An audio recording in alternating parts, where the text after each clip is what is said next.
He looked at you with eyes that were absolutely piercing, not hostile, just real sincerity that said this man is unusual. He was small, even by Vietnamese standards. Only 4 feet 11 inches tall and barely 100 pounds, he appeared frail. He tried to project this image of himself as a simple, modest, emaciated, kind of wandering scholar. In fact, he was a tough guy.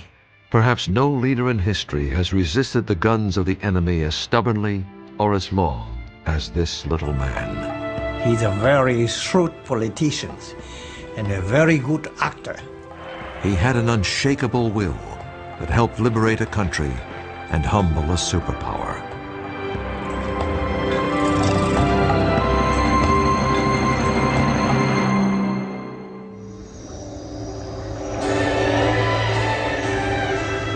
In the late 19th century, Indochina was France's most valuable colony.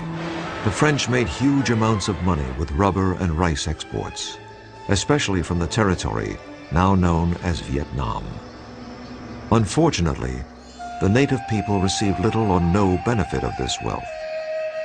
They had few rights within their own country and little hope for a better life. Life was only slightly better for the family of Ho Chi Minh. What we do know about his family generally is that they were upper class or gentry, as were all the communist revolutionaries. Ho Chi Minh's father, Huynh Sinh Soc, came from the village of Kim Lien in Nghệ An, a poor province in central Vietnam. On May 19, 1890, his wife gave birth to their third child and their second son. He was named Nguyen Sinh Kung, but would one day be known around the world as Ho Chi Minh. When Ho turned 11, tragedy struck the family.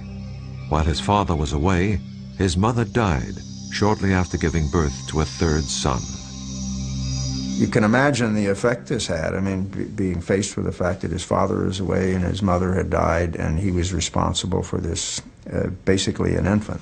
And when his father came back to Hue, he took him back to his home village. Ho Chi Minh's father served as a mandarin or local official and spent a great deal of time away from home. Fortunately, relatives and family friends helped take care of Ho and his brother and sister. Initially, Ho's early education was in the traditional study of Chinese characters and Confucian philosophy. But in his early teens, his father apparently became convinced that for his sons to succeed, they needed a French education. He sent both of them to a preparatory school run by the imperial regime in such a way as to instruct the students in the French language and French culture. Though Ho's father worked for the imperial bureaucracy, he routinely criticized it for so easily relinquishing the country's independence to the French. He was recalled to Hue, and eventually he was dismissed entirely from the bureaucracy. And it's at that point that his life fell apart. And he went to Saigon, he took a job for a while on a rubber plantation. Later he sold traditional medicines. Ho's father spent the rest of his life wandering the countryside, struggling to make a living, while Ho lived in Hue. He saw less and less of his father. This had a great impact on Ho. He also believed that his father had been punished for simply saying what everyone knew was true. Most Vietnamese suffered greatly at the hands of their colonial masters. Those who protested or even complained were often imprisoned, beaten, or even killed by the omnipotent French colonials. In 1908, at the age of 17, Ho was studying at the prestigious National Academy in Hue. One day, a group of farmers marched past the school, protesting the high level of Mandarin corruption and excessive taxation. Ho translated their demands into French so the local colonial officials could read them. It was his first revolutionary act, and he attracted the attention of the dreaded Sûreté, or French secret police. The next day, Ho was summarily expelled from the academy. It was his last day of formal schooling in Vietnam. So here's this young Ho Chi Minh who is becoming educated and has a certain amount of resentment toward French colonialism.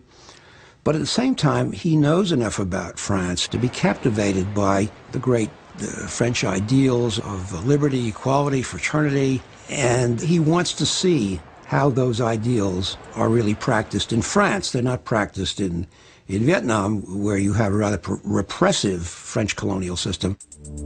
Ho had inherited his father's rebelliousness and his wanderlust. At the age of 21, he entered a merchant marine school where he learned how to be a kitchen helper.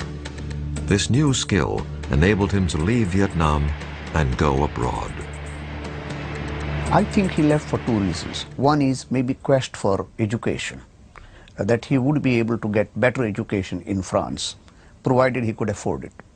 Second, he probably did not see much of an economic opportunity in Vietnam at that point of time. Ho was hired by the French passenger liner, the La Touche-Treville, and in 1911 began an odyssey that would take him to nearly every corner of the world.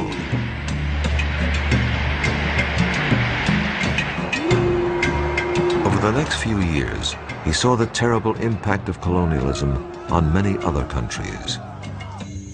This had a profound influence upon him. Finally, Ho arrived in France. Despite his anti-colonial sentiments, Ho applied for entrance to the French colonial school that trained officials to serve in France's colonies around the world. This was hardly the career path of an anti-French revolutionary. Ho's application was turned down. There's no indication as to how he reacted to the rejection, except that we may assume that it probably strengthened his assumption that he couldn't expect to work from within the system, that he was going to have to work outside the system. In other words, it could very well have been one of a whole series of steps that eventually led him into becoming a revolutionary. Ho wandered around France for a year or so. He supported himself with a variety of odd jobs, including gardening and dishwashing.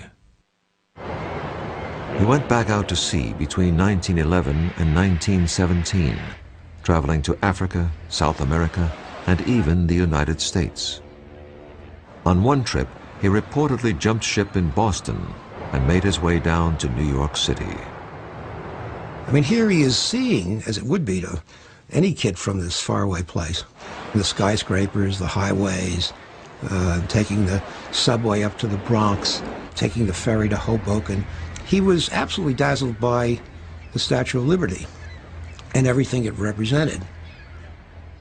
While working as a dishwasher in New York's Chinatown, Ho was amazed to learn that immigrants in the U.S.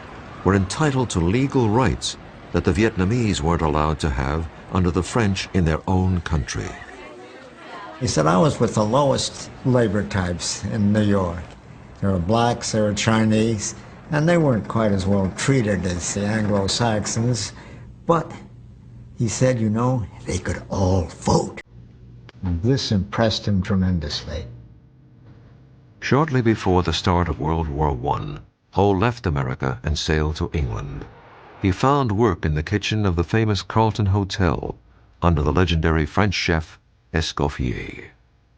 Escoffier is very impressed by Ho because Ho speaks French, because he's very courteous, and eventually is promoted to being the assistant pastry chef. While in London, Ho had met many other passionate anti-colonialists from places like India, Africa, and Ireland. These contacts rekindled Ho's own nationalist notions.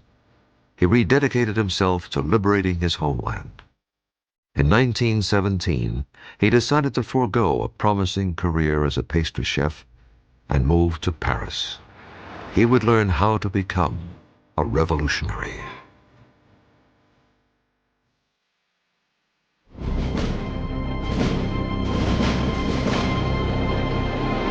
Ho Chi Minh arrived in Paris toward the end of World War I. There was a large Vietnamese community living there, but more important, This was where the decisions that affected colonial Vietnam were made. Ho was determined to help change French policy toward his country. But first, he wanted to experience Paris.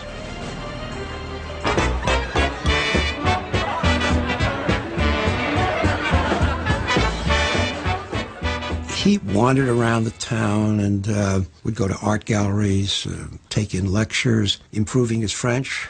He used to love to go to music halls, and one of his favorite singers was Maurice Chevalier. And he memorized these songs and went on for the rest of his life, without the straw hat, of course, singing Maurice Chevalier songs. In Paris, Ho supported himself through a variety of odd jobs. He worked as a cook and he retouched photos. He even reported on boxing matches and reviewed films for a French newspaper. Of course, his primary goal was to somehow organize Vietnamese expatriates into a movement that would pressure the French government into improving conditions in his homeland. People who encountered Ho Chi Minh in those days tended to say pretty much the same things. Very intense young man, very anxious to learn, very idealistic, a man very much driven by ideas. But what was remembered about him perhaps more than anything else was his sharp eyes that essentially seemed to penetrate the soul of the person who was talking to him. Ho discovered that there were many Frenchmen who were sympathetic to his cause. These liberals encouraged him to join their socialist group and to write and publish his own ideas. Soon, Ho and other Vietnamese expatriates began publishing an anti-colonial newspaper directed toward the Vietnamese community in France. Their leaflets were even smuggled back to Vietnam.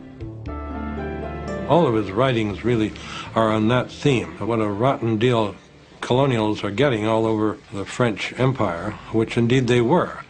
Ho's point of thinking is, how do you fix this? Do you fix it with revolution? Do you fix it with violence? How do you do it? Writing under the pseudonym Nguyen Ai Quoc, or Nguyen the Patriot, Ho simply advocated better treatment and equal rights for his people, not revolution. He achieved a near-legendary status in certain circles back in Vietnam, where his rhetoric was considered visionary. Ho also attracted the attention of the imperial regime back home.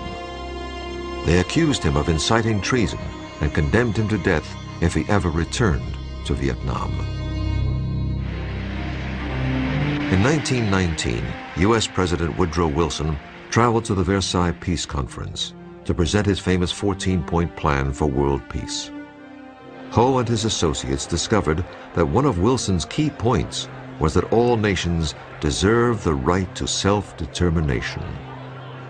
Ho believed that this meant that the U.S. was advocating the end of the colonial system.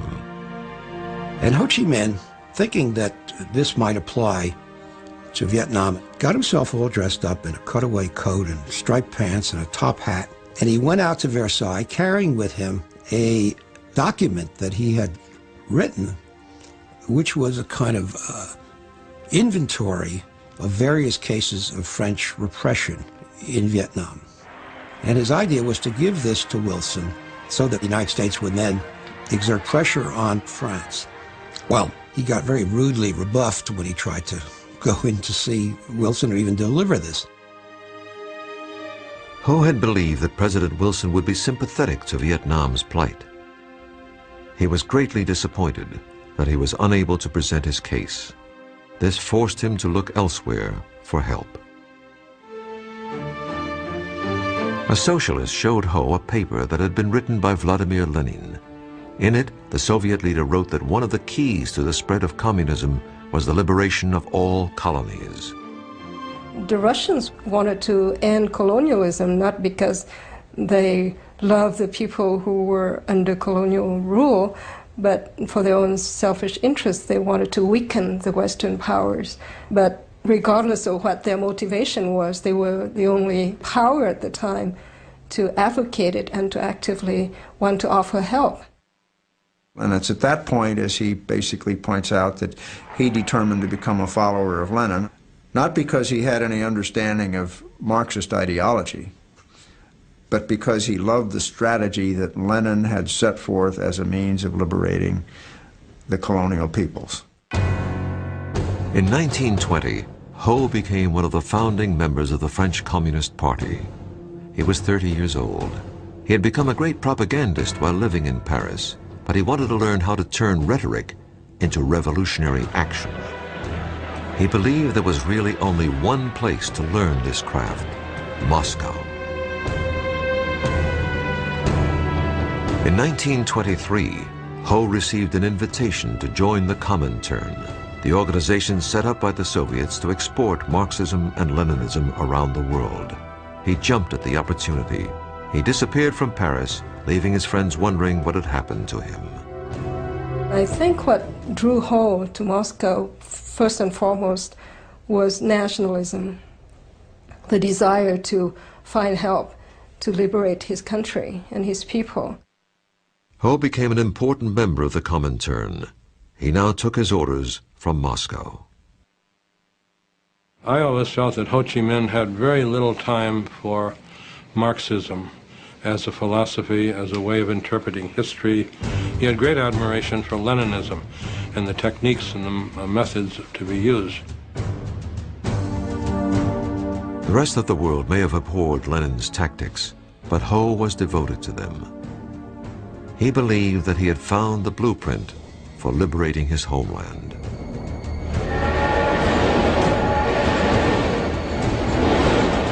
Ho received his first international assignment when he was sent to Canton in South China to help organize communist cadres. It was here that he also began a clandestine lifestyle that would last nearly 30 years. He went underground, so to speak. And you have him wandering around the world under a wide variety of aliases. Some of them Vietnamese, some of them Chinese, depending on where he was and what purpose he needed. If, for example, he contributed to a French newspaper, he'd call himself Victor Le Bon. If he contributed to a Russian newspaper, he'd call himself Nafransky, and so forth. In 1927, Ho was nearly arrested when the Chinese nationalist leader Chiang Kai-shek turned against the communists. Ho narrowly escaped capture and a likely death sentence, and eventually made his way to Siam, or present-day Thailand.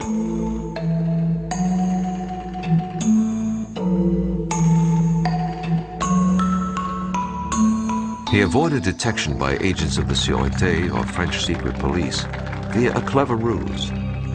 He learned some Thai, shaved his head, donned a saffron robe, and traveled as a Buddhist monk. There was a large Vietnamese community living in northeast Thailand, so Ho preached his cause as he wandered from village to village in disguise. I don't know of any other leader of his stature having done this kind of masquerading under different guises, or having had to change his name so many times, which makes me wonder whether this was just a necessity, or was it the sense of the drama in the man that prompted him to do this.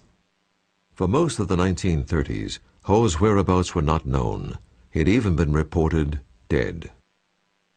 Ho just disappeared. He was either in the cave of Yan'an with Mao, he was in a Stalin jail. There's no world figure that you can say that we don't know where he was for almost a decade. And again, this was not accidental. I mean, he didn't want to be found. Ho emerged again on the world stage shortly before the outbreak of World War II. He'd always believed that there would one day be a time when the conditions would be just right to begin the liberation of his homeland.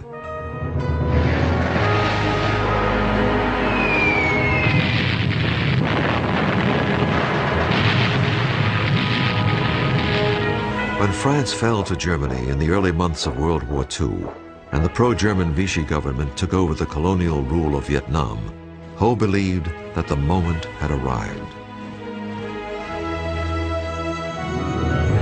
In early 1941, he slipped across the Chinese border and into the jungles of North Vietnam.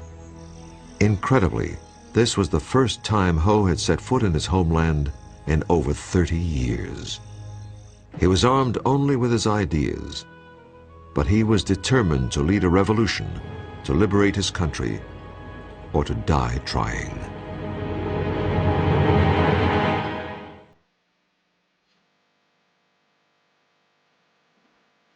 When Ho Chi Minh walked across the border into North Vietnam in 1941, it marked the first time he had set foot in his country since 1911. He had no weapons, almost no money, and very little support. But he was determined to organize a guerrilla movement that would drive the foreigners from his country. He calls the movement the Viet Minh, which is an acronym for Independence League. And he takes for the first time this name Ho Chi Minh, which means roughly bringer of light. So Ho Chi Minh begins to exist under that name, the famous name, now 1941. Well, there seems to be something of a myth that Ho Chi Minh, when he came back to Vietnam after 30 years of absence, was looked upon by, quote, everybody as the leader of Vietnam. I doubt that that's the case, because there was not the kind of media ability to influence the thought of people in the countryside.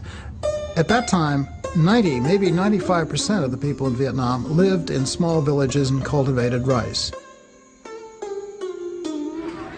There were educated Vietnamese in big cities like Hanoi and Saigon who greatly admired Ho's writings under his pen name Nguyen the Patriot. But they were in the minority. The vast majority of the people in the country were not familiar with Ho or his work. In fact, most of them could not read. So his main aim was how to communicate and become close to the peasants. So he managed to adopt this very popular style, talking very simply to the peasants and being like an uncle, you know, a member of the family. Ho brought the role that his father had played as the avuncular village mandarin or local public official to a national level.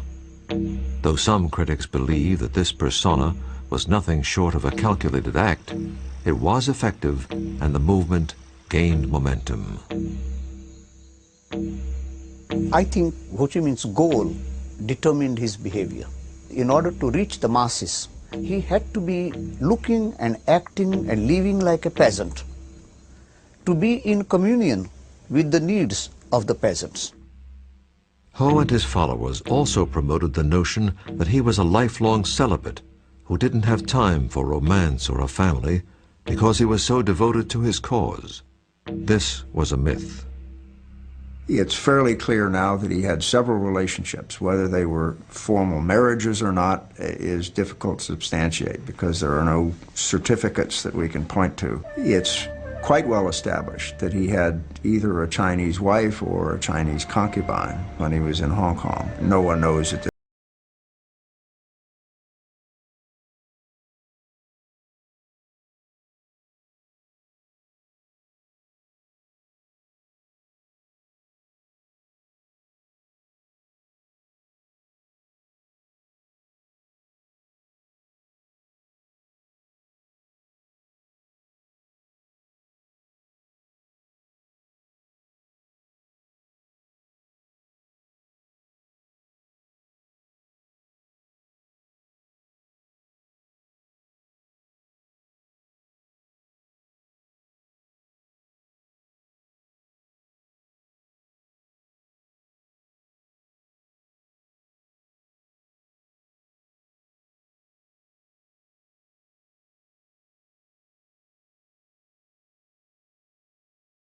As much as an organization man. What he was a genius at was his ability to organize movements, the front organization particularly.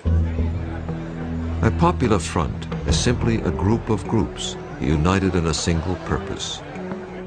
Ho brought many of the other Vietnamese nationalist organizations together under his banner. But in order to do this, he had to focus on the issues that would appeal to the broadest possible group. One was the issue of national independence, and the other was what might loosely be called social justice, which would mean land reform, better working conditions, democratic rights, and things of that type. You note here not a single word about communism, about collectives, about nationalization of industry, but very simple humanistic ideas that the vast majority of the Vietnamese people could accept.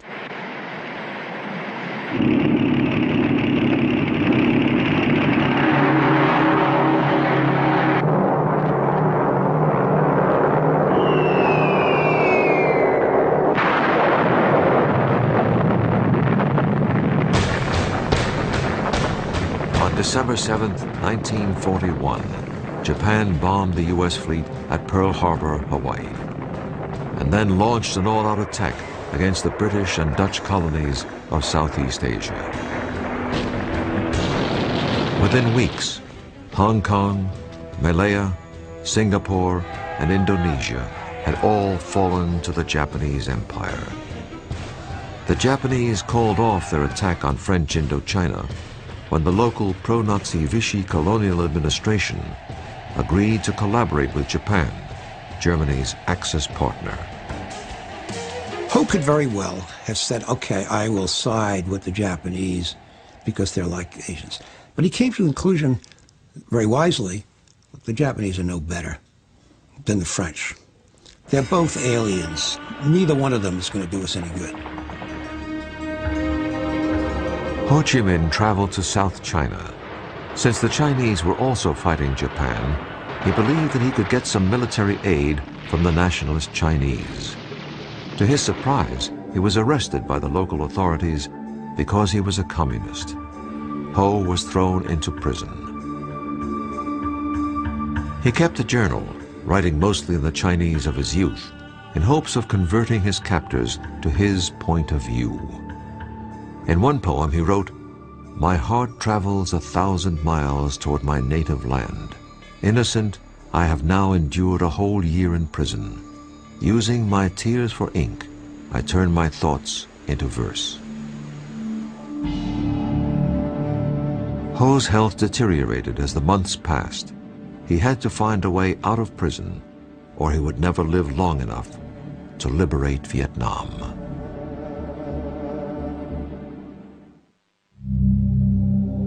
Ho Chi Minh spent 14 months enduring the worst imaginable treatment in prison. As the war worsened for the Chinese, Ho convinced his captors to release him so that he could gather intelligence on the Japanese. He was released in 1943 and walked all the way back to his old base in North Vietnam. His compatriots were stunned. They thought he had died. Once again, he became the leader. He was 53 years old.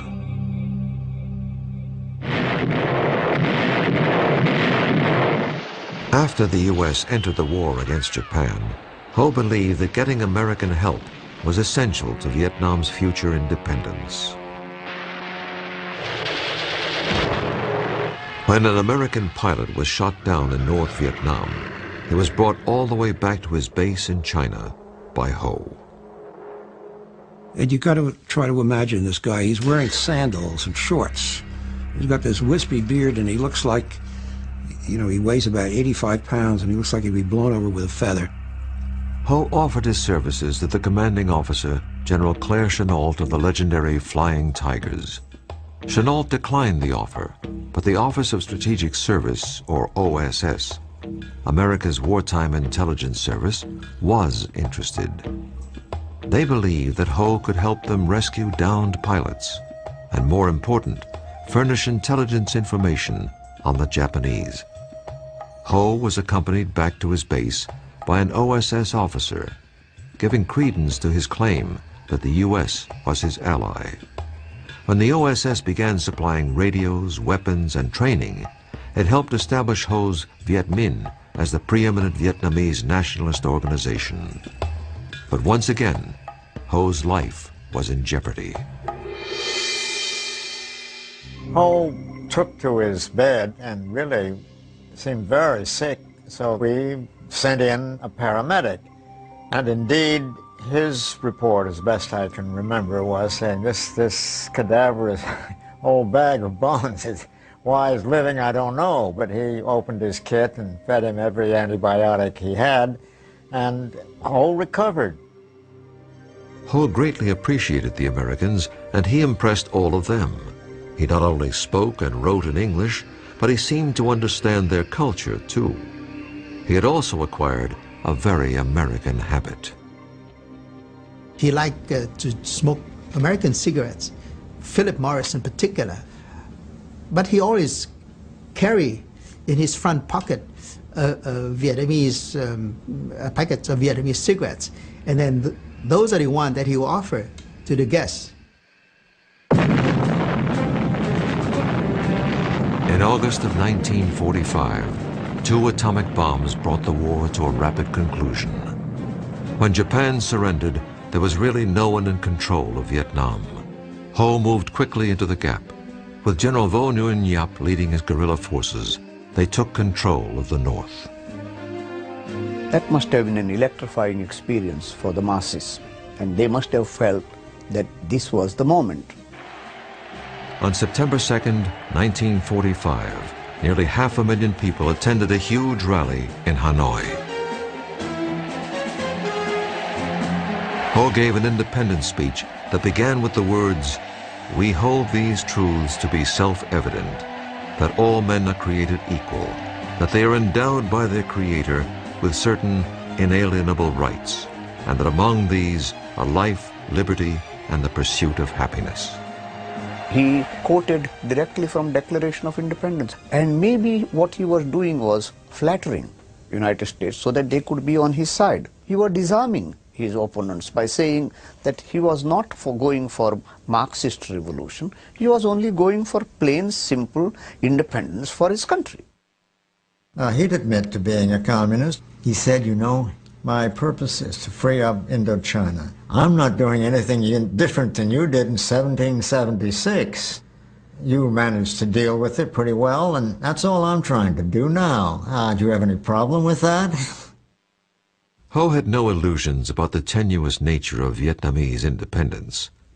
In perfect English, he wrote a letter to his OSS contacts stating, "The war is won, but we small and subject countries have no share, or very, very small share, in the victory of freedom and democracy. Probably, if we want to get a sufficient share, we have still to fight." Ho went to Paris in 1946 in hopes of working out a compromise where Vietnam could become autonomous within the French Commonwealth. I think Ho Chi Minh was trying to postpone the inevitability of armed conflict with France, because I think he was under no illusion that the French would give up without a fight. Ho's mission to Paris failed. Back in Vietnam, conditions were even worse than they had been before World War II. The French army returned and brutalized the country. As many as 2 million Vietnamese starved to death during a famine, while rice was exported to France. Ho appealed to the U.S. for mediation, but never even received a reply. The emerging Cold War between the Soviet Union and America made France's participation in the defense of Western Europe critical to the U.S. The French agreed to cooperate with the Americans, but the U.S. had to keep out of France's colonial affairs. Ho Chi Minh was meeting with a rather sympathetic French official. He said to him something that is very, very important, that the French didn't understand at the time, and which also becomes important later for the United States. He says, if we go to war, we're going to lose 10 men for every one that you lose. But in the end, we'll win and you'll lose. By the end of 1946, Ho, General Giap, and the Viet Minh were back in the jungle fighting a guerrilla war against the French.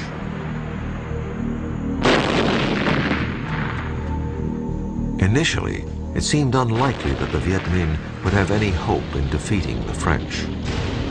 But by 1954, the French were desperate to end the bloody guerrilla war that seemed to have no end in sight.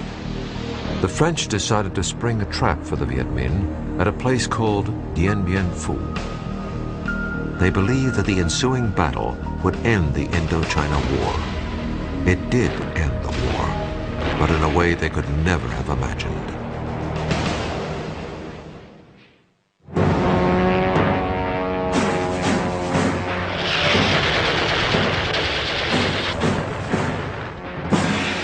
In March of 1954, the French army believed that they had lured Ho Chi Minh's forces into a trap near a remote outpost called Dien Bien Phu. Unfortunately for the French, they only trapped themselves. The battle cost the French over 15,000 casualties. It also cost them Indochina. The Viet Minh victory over the French marked the first time that a European power had been defeated in battle by its colony since the American Revolution.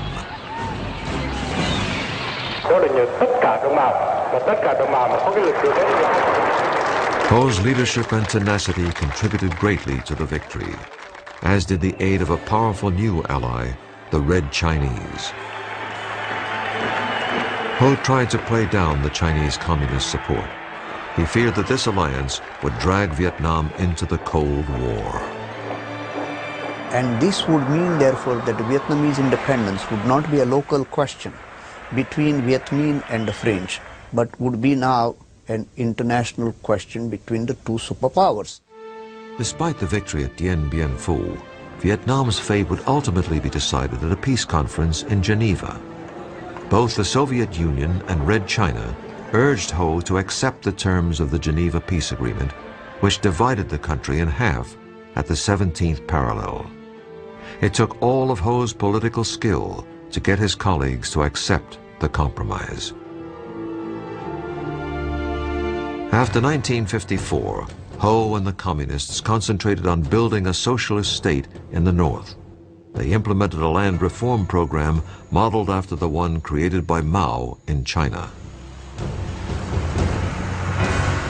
And it was a very brutal program. Lots of landowners were executed. It was very corrupt in many cases. The story is that Ho Chi Minh actually realized this thing had gotten out of hand and apologized for it, but of course it was too late. These people had been killed. The North did not have the only repressive government in Indochina. The U.S. helped install an anti-communist dictator in the South named Ngo Dinh Diem. Diem was not popular with his countrymen. In the Geneva Peace Treaty, Ho had been promised an end to foreign intervention and nationwide elections, which he most certainly would have won. Diem and his U.S. backers did not allow the elections to take place. By 1960, an anti-Diem resistance movement engulfed the South in a guerrilla war.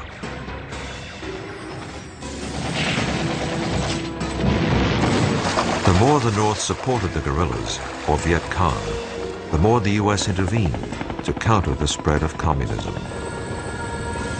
Just as Ho had feared, Vietnam had become the key battlefield of the Cold War.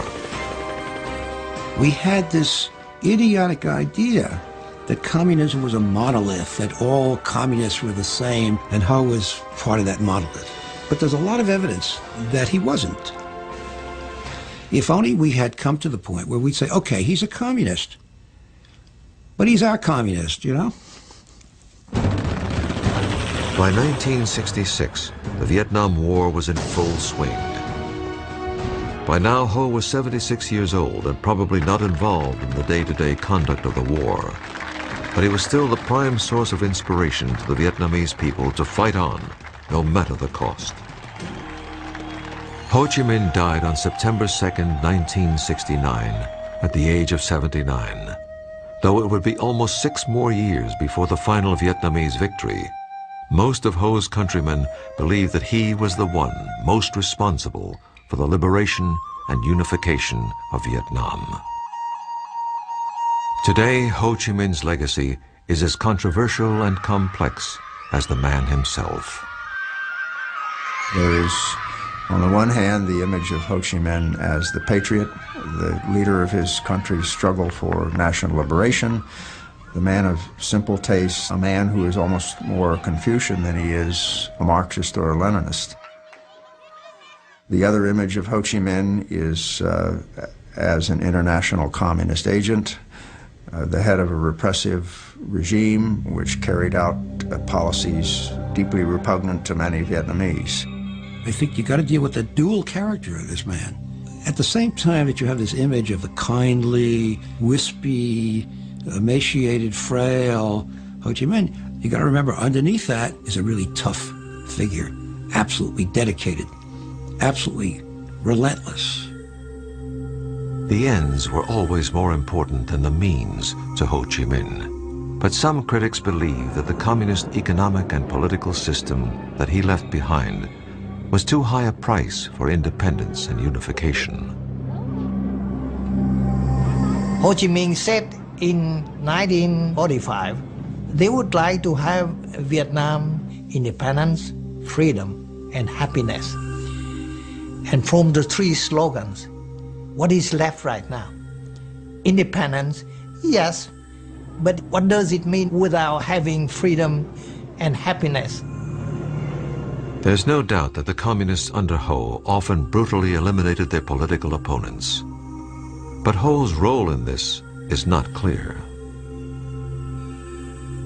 Ho was the leader at the time, and errors did take place, so he should take some of the blame.